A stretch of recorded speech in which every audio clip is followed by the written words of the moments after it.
Hello, Bravo lovers, and welcome to another episode of Bravo Tea with Jared B. I hope everyone is doing very, very well. I'm excited to announce that this is the first official episode where you will not only be able to listen in your car or while you're working out or while you're at work, but you can also watch this episode on the Bravo Tea with Jared B YouTube page because we are officially visual. I don't even know if that makes sense. But on today's episode, I have some Bravo news with you, like this lawsuit, a possible lawsuit, potential litigation coming from Bravo reality stars, allegedly some Real Housewives in the mix and some other Bravo reality stars. And of course, Bethenny is at the helm of all of this mess. I also have my recap of the most recent episode of The Real Housewives of Atlanta. And of course, I have my recap of the most recent episode of The Real Housewives of New York City. So let's get into it.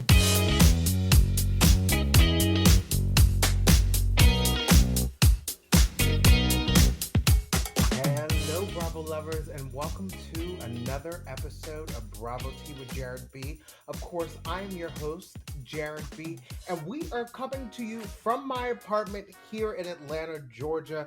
It is about damn time I give you some visuals, as they asked Beyonce for. I'm very happy to be doing this. You know, I did my Alex Propson interview, Alex Propson from Below Deck Sailing Yacht, I think about 2 weeks ago, and I got a lot of great responses from friends, families, and other podcast listeners. So I thought it's about damn time I give you exactly what you've been asking for. Well, at least I hope you've been asking for it. So before I get into my recap of the Real Housewives of Atlanta and New York City, I wanted to get into some Bravo news. So if you have not heard, if you live under a rock, last Friday, there were a handful of reality stars that are accusing NBC Universal of manipulative tactics, covering up instances of sexual violence and refusing to let cast members leave shows, among other claims. The lawyers want the networks to hold on to any potential evidence ahead of possible litigation.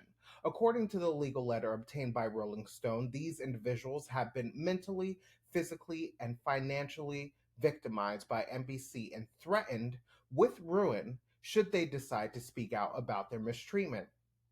As a result, the sordid and dark underbelly of NBC's widely consumed reality TV universe has remained under wraps for far too long. In the letter, which doesn't directly identify any of the clients represented in potential litigation, the lawyers outline 6 bullet pointed allegations on behalf of their clients, like attempts to manufacture instability through food and sleep deprivation and copious amounts of alcohol, denying cast members mental health treatment, exploiting minors by not paying them to appear on TV shows, distributing porn, hiding sexual violence from the public, and binding cast members to their contracts, even in the worst circumstances. Now, we have also learned that allegedly Bethenny Frankel is involved in this legal matter. Are we surprised? According to page 6, Frankel enlisted legal eagles Brian Friedman and Mark Garagos to wage a reality war on NBC and its subsidiary Bravo earlier this week, or last week, according to Variety. In the letter obtained by page 6, they accuse NBC and Bravo of making deliberate attempts to again manufacture mental instability. Um, like I said earlier, denying mental health treatment for those displaying obvious and alarming signs of mental deterioration. Sorry. Um, Page Six's insider would not name names of the people already involved, but told us it's definitely housewife heavy with multiple franchises of housewives, but it's people from all different Bravo shows. Now, this weekend, Bethenny Frankel released a TikTok that she later deleted, pretty much offering her reasoning behind these accusations wagered against NBC Universal, but it seems like it's specifically targeted towards Bravo, which is owned by NBC Universal. Take a listen. For those of you who are criticizing the whole Bravo, NBC, and reality reckoning moment that's happening overall, come at me, bro, because I was the Bravo darling and I did come out the most successful of all. And I did leave twice, and I have been asked back multiple times. And I was a part of the machine, and I was a leader of the pack. And I did participate in a lot of things that I'm not proud of. But I can explain it to you. I can't understand it for you. And the blinders are off. And I do know it all. And the entire Bravo sphere is mentioning it all. And saying that people who signed up for reality TV knew exactly what they were getting into is like saying that a woman who is taken advantage of was asking for it. So if you're going to take a shot at this B, you better not miss. Watch what happens. Now, I will say these accusations are horrible. They're truly horrible. And if true, the work culture that happens on reality shows should change. No matter where you work, no matter what your position is, it should be a safe place for you to feel supported, a safe place for you to be paid fairly, and a place for you to be respected. Now, what I'm personally confused by is Bethenny's participation in this whole matter, in the takedown of Bravo. Now, we would not know who Bethenny Frankel is if it weren't for Bravo. She used the Real Housewives of New York City, as she should have, and that platform to launch her brand Skinny Girl, which she sold for allegedly around $100 million, not cents. She left Housewives and came back and left again, and I thought she was friends with Andy Cohen. She was on Watch What Happens Live several months ago with Jeff Lewis. That was a shady encounter for Bethenny. She also started a Rewives podcast where she recaps and discusses past Housewife episodes with a guest. So I'm not necessarily understanding Bethenny's motive. No, I don't understand it at all, to be honest.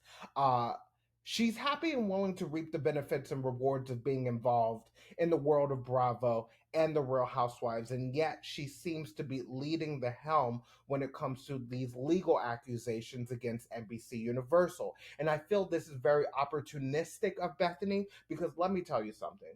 We've known Bethenny now for what, 15 years?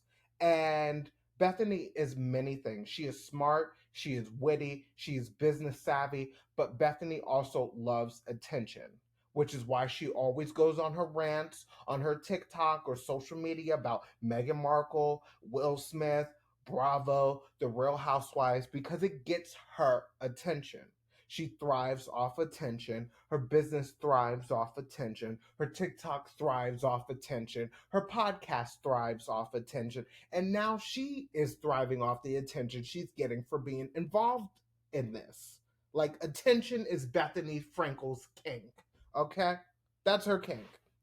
So I don't know how this is going to go, and I don't know where this is going to go, but I certainly will keep you all updated. So now, let's get into the Real Housewives of Atlanta.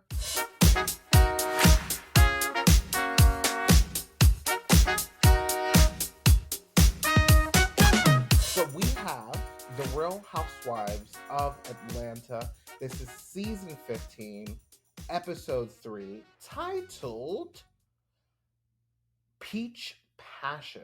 Sorry, I'm just waiting for my notes to catch up. Excuse me. I'm done.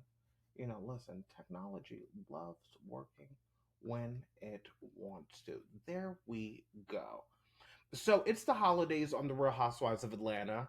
And before I officially get started with this recap, we get a quick check in with Kandi and Todd, where Todd asked Shamia to be a stripper in his movie hall pass. And we also know that he offered Monietta a role in this movie. So I guess Todd is trying to keep it all in the Bravo family because Drew's going to be in the movie, Shamia is going to be in the movie, Monietta is going to be in the movie. He might as well ask Kenya to be in the movie, and maybe Kandi should have asked Cynthia to be in the movie.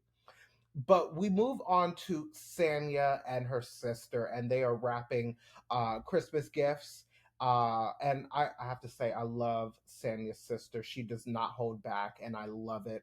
Sanya asks her sister what's going on, and her sister responds, just trying to survive under these circumstances, living with you guys. And she does it with a smile on her face. So, like, you can't even be mad at her. It's so fucking cute. And listen, I also believe that Sanya's sister would be a fantastic housewife. She might even be a better housewife than Sanya. No shade, Sanya. No shade. Don't come for me. Listen, Sanya. Sanya is a great woman. She's an accomplished woman. She's a nice woman. She has a wonderful family, a wonderful husband. She has a wonderful child. She is she's an Olympian. And even with all those ingredients in the pot, it doesn't necessarily make a housewife a good housewife. And like, there's nothing wrong with Sanya. I just personally believe at this point, I don't really think she adds anything to the show. Like, this season, she's really worked hard at trying to be a mediator, and I would give her a C plus for it. Like, I believe that, 50 Cent, aka 50, aka Cynthia Bailey, is a better mediator than Sanya Ross Richards, or Sanya Richards Ross. I'm sorry, Sanya. Listen. But yes, so, but I have to say, um, Sanya opens up with her to her sister because Sanya feels like her sister isn't part of any major moments in her life anymore. But Sanya's sister lets her know that she's been around to support Sanya for years, but things have changed and she's creating boundaries in her life because she is a wife and a mother now. And what I love about Sanya, because I do love things about Sanya, don't get me wrong, is that she loves her family and she wants to include them in her business ventures because, in my mind, Sanya believes that if she's winning, her family's winning. But Sanya needs to understand that things have changed, priorities have changed, dynamics have changed, and Sanya needs to get acclimated to these changes, or she is going to keep on catching stray shade bullets from her sister, okay? So, and I also wish this conversation happened in the beginning of the season because this has been dragged out almost the whole season, and now it is episode 13, and now finally we get a mutual understanding between the two. Excuse me, I need to get me some water because my throat is dry. Let me tell you something. Your mouth, when you're doing these podcasts, your mouth will dry out. Your lips will get chapped. Like, what is going on? I feel like I'm falling apart on the camera right in front of everyone. So we move on to this next scene, and we have Kandi at her restaurant, Blaze. And look who has come to town. It is Miss Cynthia Bailey, aka 50 Cent. And she even has her own confessional. Now, when I saw this, I was like, okay, you can tell production and Bravo have a lot of love and respect for Cynthia because they're giving a guest former housewife a confessional. And this is not something I see often. I don't even know if this is something I've seen at all. Now, I could be wrong. I don't have a problem with being wrong. If I am wrong and you have examples of times where a former housewife has been given a confessional just as a guest on the show, listen, slide in my DMs. You can reach out to me at Bravo T with Jared B on Instagram. I'm on Threads, at Bravo T with JB on Twitter. Listen, I'm also on TikTok. I'm on the TikTok on the clock. But yeah, reach out to me and let me know if other people have been given this wonderful treatment like the one and only Cynthia Bailey. But I have to say, I do miss me some Cynthia Bailey. And a lot of you out there for years have called Cynthia Bailey boring. You said she needs to be demoted. You said she needs to be fired. And listen, now we're at the point where people miss Cynthia and people want her back on the show. And what a lot of people don't realize is that every housewife cast needs a normal housewife whose feet are firmly planted on the ground. Someone relatable and someone that's not extra. And that person is Cynthia Bailey. So with Kandi, Cynthia opens up about the disappointment she feels about her second marriage. Both we have seen happen on the show. Now, if you guys don't remember, I think it was season 3, season 4, maybe Cynthia's first season, and Cynthia and her first husband, Peter Thomas, are about to get married at the Fern Bank Museum. There's a dinosaur in their wedding venue, and Cynthia's mother and her sister Mallory are like discussing off on the side, you know, discussing about the fact that maybe they should not give Cynthia the marriage license because they feel like Peter might not be the right person for her to marry, and it turned out to be true. But yeah, they were plotting to like pretend like they just like lost the marriage certificate, and so this marriage would not be legally binded. And then, of course, she marries Mike Hill. But I have to say, listen, Cynthia is beautiful. She has a great heart. She loves love, and she will find the one who holds her heart. So, Cynthia, do not give up on yourself. Do not give up on love. And then we have Kandi, and she invites Cynthia to her bedroom candy event, the Peach Social, which is the launch of her new product, the Peach Buzz. So I have to say, I didn't realize it until Kandi said it. Kandi has gotten into it with just about everyone on the cast, with the exception of Kenya Moore and Monietta Shaw. And so right now, Kandi is using that lifeline and calling on Cynthia Bailey like, I need another friend. Because anytime you need a friend, I will be here. Love you, Mariah. I don't sound like Mariah. But does Mariah sound like Mariah? No shade. Don't come for me, lambs. Don't come for me. But also, Kandi mentions the fact that Drew denied kissing LaToya, and LaToya confirmed at the reunion that she and Drew Sidora kissed. Kandi confirmed it. Kenya confirmed it. Marlo 80% confirmed it. And not only did LaToya confirm it on the reunion, but she also went on Kandi's YouTube show, Speak on It, and confirmed it there. Take a listen and take a look. We touch on there was a kiss that happened between you and Drew. Yeah, that she denied. She straight denied it.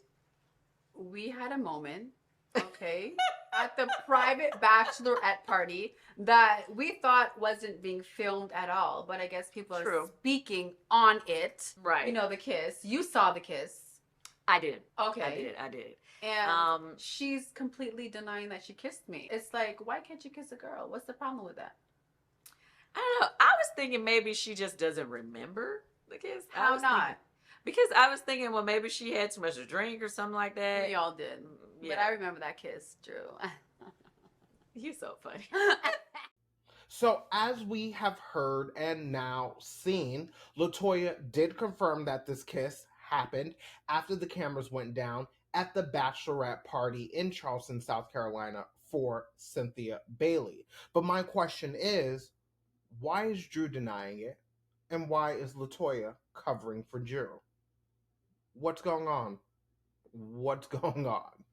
So we move on to the Sidora Pittman household, and a producer asked Drew in her confessional if she asked Ralph what he was up to in Vegas, and Ralph said that he was working.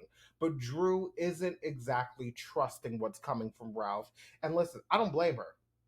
I do not blame her at all, because 2-3 seasons ago, remember how we met Ralph and Drew? We found out that Ralph went to the beach in Florida for 3 days without telling his wife where he was going, and he still to this day cannot answer what he was doing at the beach in Florida, especially because you know how many beaches you have to drive by from Atlanta to Tampa, which I think is where he went? You know how many beaches you drive by from Atlanta to Tampa just to spend time there? And isn't Tampa like the stripper capital of the world? Isn't it? Listen, I don't know. I'm just, allegedly. Allegedly. But I have to also point out that Drew tells Ralph, because Drew and Ralph start talking about the trip in Portugal, and Drew points out that it is illegal for Marlo to record Drew in Portugal without her permission. Now, according to Georgia state law, because I did have to look this up, Georgia prohibits the use of a camera without the consent of all persons observed to observe, photograph, or record the activities of another which occur in any private place and out of public view. So basically, it is illegal for you to record someone without consent in private, but it's a free for all in public. If you see someone in a public bathroom, don't do that. Don't do that. But if you see someone at the grocery store, at a Kroger, at a Publix, at a Stop and Shop, at a Pathmark, at a Gristedes, at a King Cullen, wherever you are, it's fair game. And you see this happen with paparazzi and famous people. Now let's remember the ladies were in Portugal, and over there it is legal to shoot footage of someone without consent in a public place, like here in Georgia. But this did happen in Sheree's hotel room, so I guess that's private. But the cameras went down, and they are on a reality show, which is kind of public. So I don't know how this would work in a court of law. Like, I don't know how this litigation would play out. So they might have to take it to Judge Judy for her to settle it. And I know that Judge Judy does small claims court, I believe, but I would love to see Judge Judy litigate a lawsuit between two housewives. That is a show to watch. So we move on to Kandi's bedroom candy event, the Peach Social. And I must say, Kandi Moneybags Burris knows how to throw an event, and she has the budget for it. Kandi has the coin. Sorry, I'm moving back and forth, but like I have my notes on my screen in front of me, and when I bring my mouse back here, it doesn't work. But when it's up here on my table, it works perfectly. So if you're wondering why I'm going back and forth like this, it's to operate my monitor so I can give you the Bravo tea.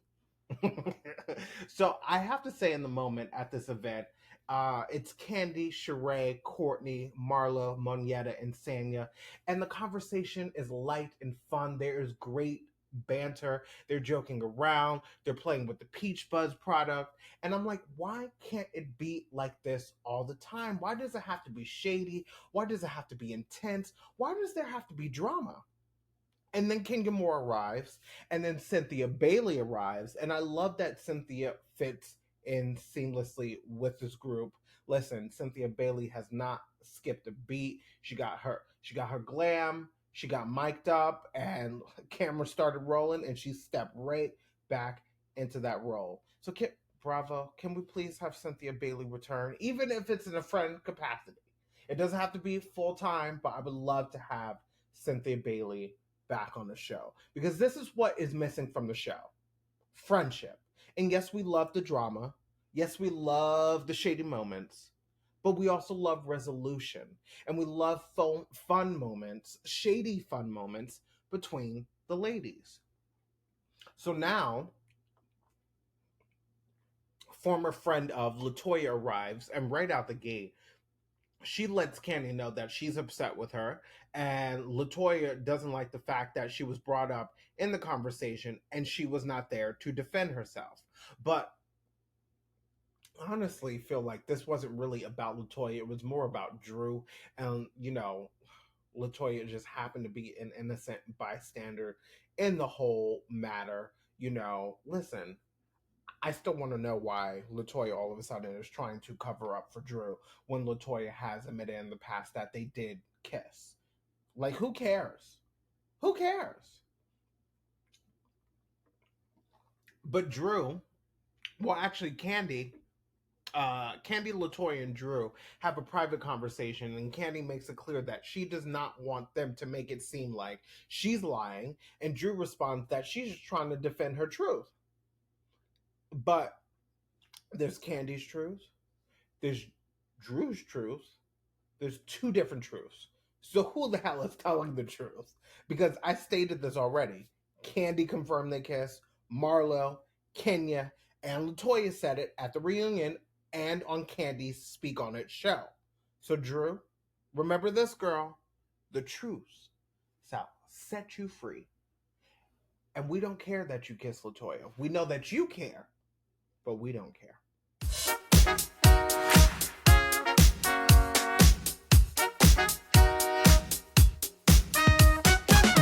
So now we're going to move on to the Real Housewives of Nueva York.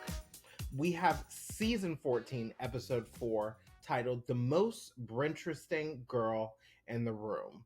And so it's morning time in the Hamptons, and Aaron makes the ladies shashuka for breakfast. And you know, Sai is throwing a little shade at Aaron Shashuka, saying it looks like a soupy breakfast. But I have to disagree with Sai. I disagree with Sai.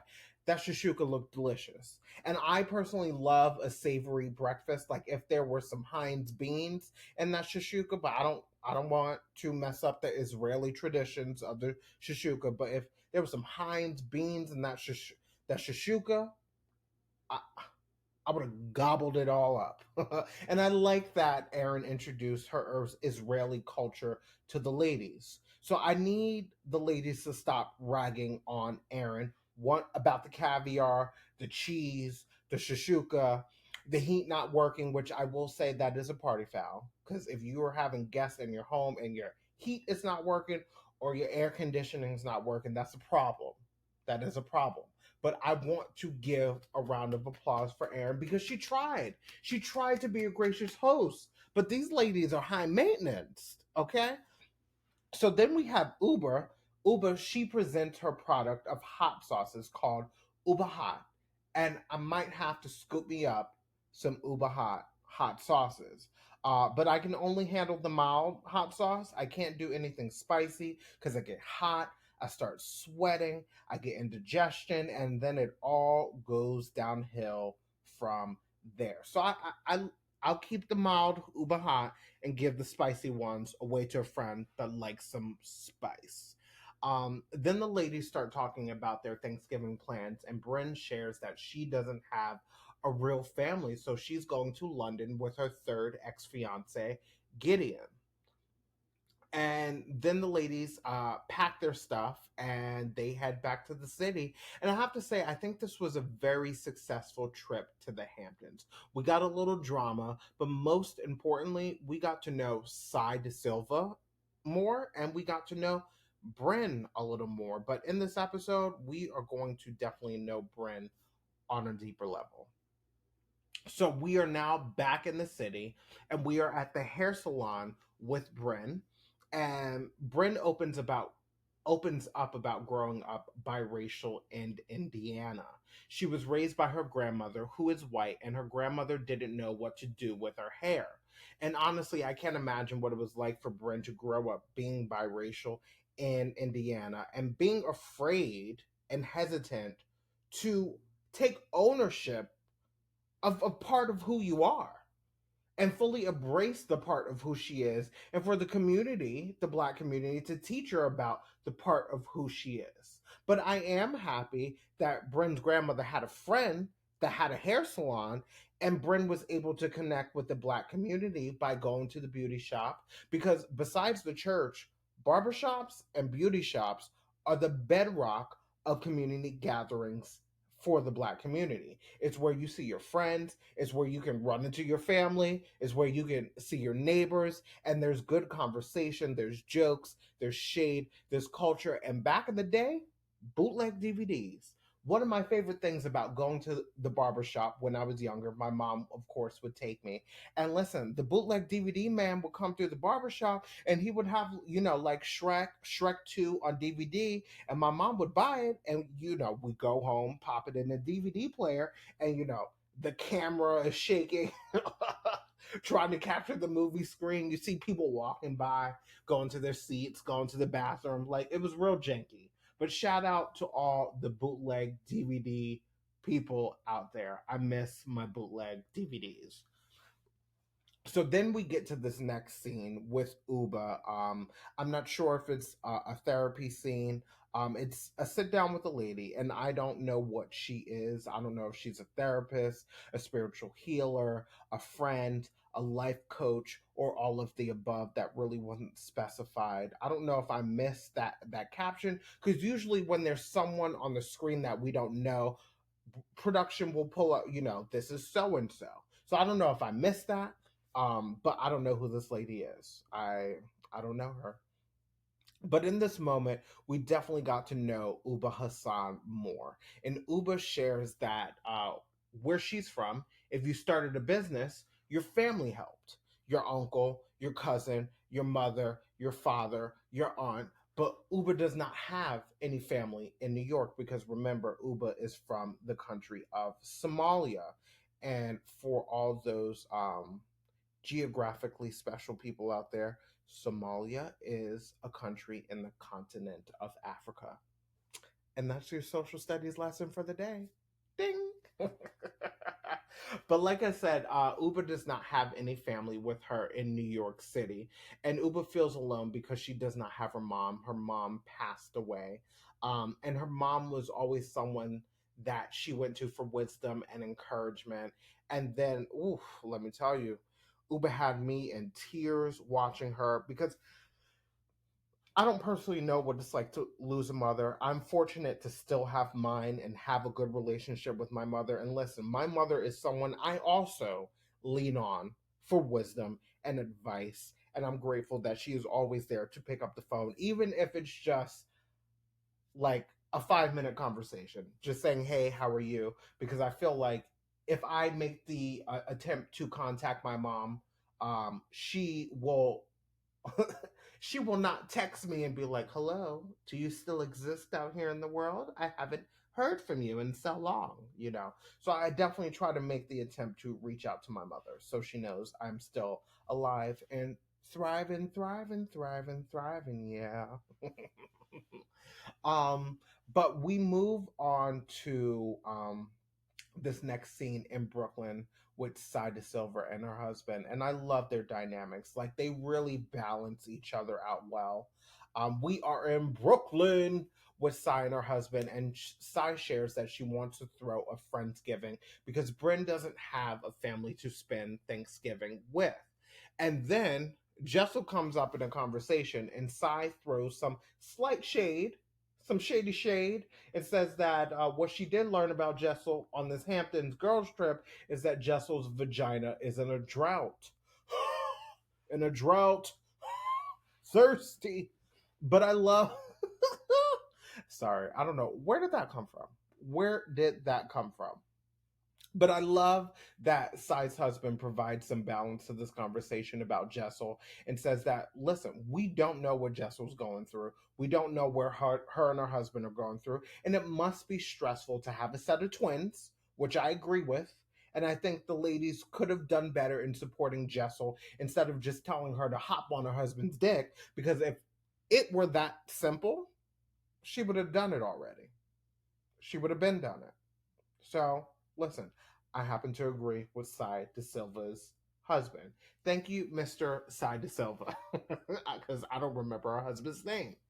And then we move on to At Home with Jessel and her husband. And they are having a conversation. Jessel wants to send her kids to Montessori school because for her, it's not just about the quality of education, but it's also about who and what the children have access to when it comes to networking. But Jessel's husband is fine with sending them to a public school. And I would say this moment is very Gossip Girl. And I have to say, it's giving a little season 1 of The Real Housewives of New York with Alex McCord when she's trying to get Francois and Johan into a private school. Go ahead, Alex. Go ahead, Alex. Johan face. Oh, sorry. Johan face, Alex. Listen, if you don't know what that reference is, that is season 3, Scary Island. They are in St. John's, and Kelly Ben Simone is doing a photo shoot of Sonia, Alex McCord, and Ramona. And Alex McCord was given scary face, and so Kelly Ben Simone was trying to help Alex think of something that would relax her face a little. And so she was like, "Come on, Alex, Johan face, Johan face."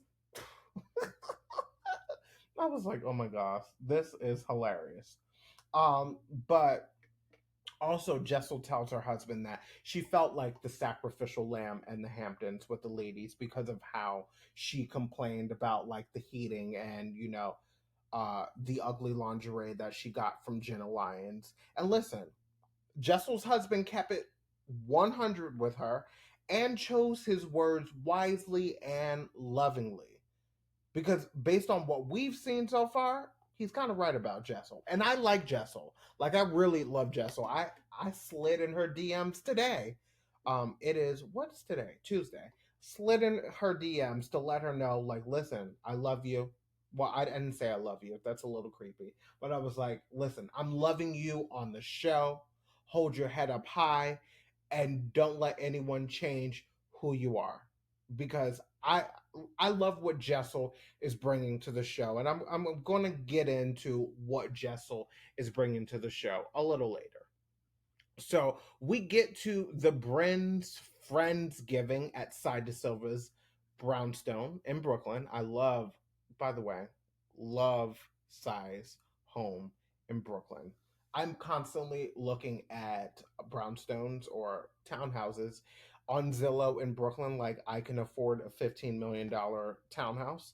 But in my mind, one day I will be able to buy myself a nice Brooklyn brownstone. Listen, from my mouth to God's ears. Receive it, Jesus. Receive it. Hallelujah.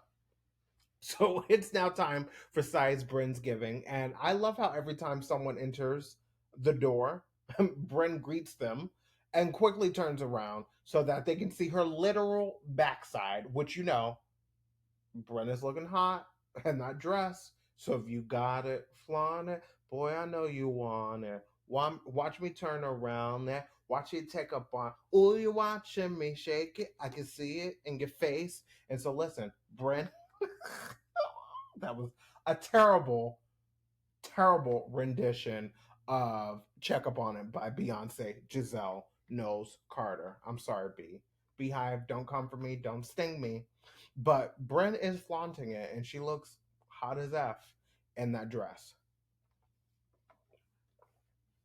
How long have I just been holding on to my water bottle like this?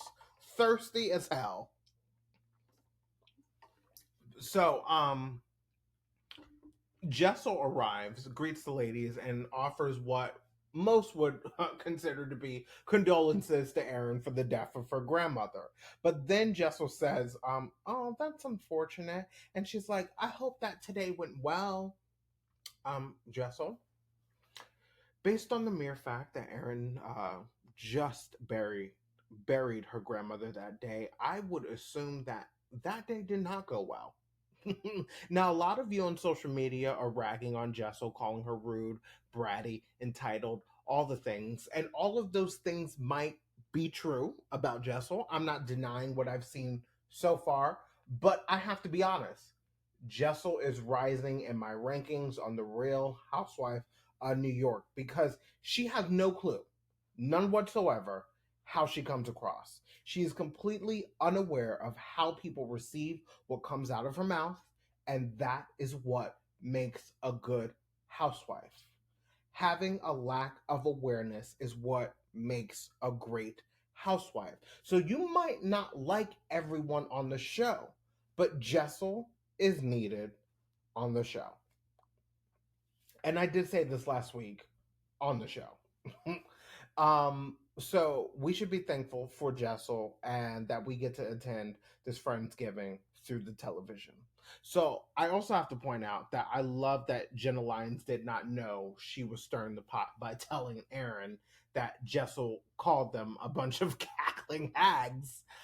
Because of course Erin's going to tell the other ladies, which will lead to conflict But I also want to congratulate Jenna Lyons on stirring the pot. She's turning into a housewife. Look at you, Jenna. And I need you to lean into it, Jenna. Lean in. Not lean back. Lean in. And give us some more innocent pot stirring. Because, listen, this might be your mark. It just might. So then the ladies sit down for dinner and things get raw and emotional for Bryn. We learn from Bryn that she didn't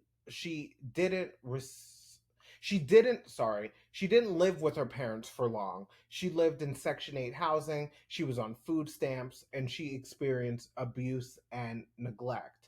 And she feels like the two people who were supposed to love her the most, her parents, were incapable of loving her and her siblings. And I have to say, this is another moment that that I was in tears, because Bryn had me in tears. And watching her open up about her childhood, like, I have to shout out Bryn for being open, honest, and sharing her story. Because when we watch Bryn, she's fun, she's bubbly, she's the life of the party. So you would never know that she has experienced this trauma and this pain. And to me, it's evident that this pain and this trauma from her childhood still sits with her. But my thing is that if she does not work on healing that pain, that trauma, it will bleed into other aspects of her life. Because you cannot put a Band-Aid on a wound that needs stitches, because that wound is never going to heal. Never. So I am sending all of my love to you, Bryn Whitfield. And that is Bravo T. That is the Bravo T with Jared B episode for you today. That's my recap of the Real Housewives of Atlanta. I gave you some Bravo news. I gave you my recap of the Real Housewives of New York. And I just want to say I sincerely thank you all so much for the support all around the world. I have listeners in Australia, England, of course, in the United States. Listen, I have a consistent listener in Bangladesh. Shout out to Bangladesh.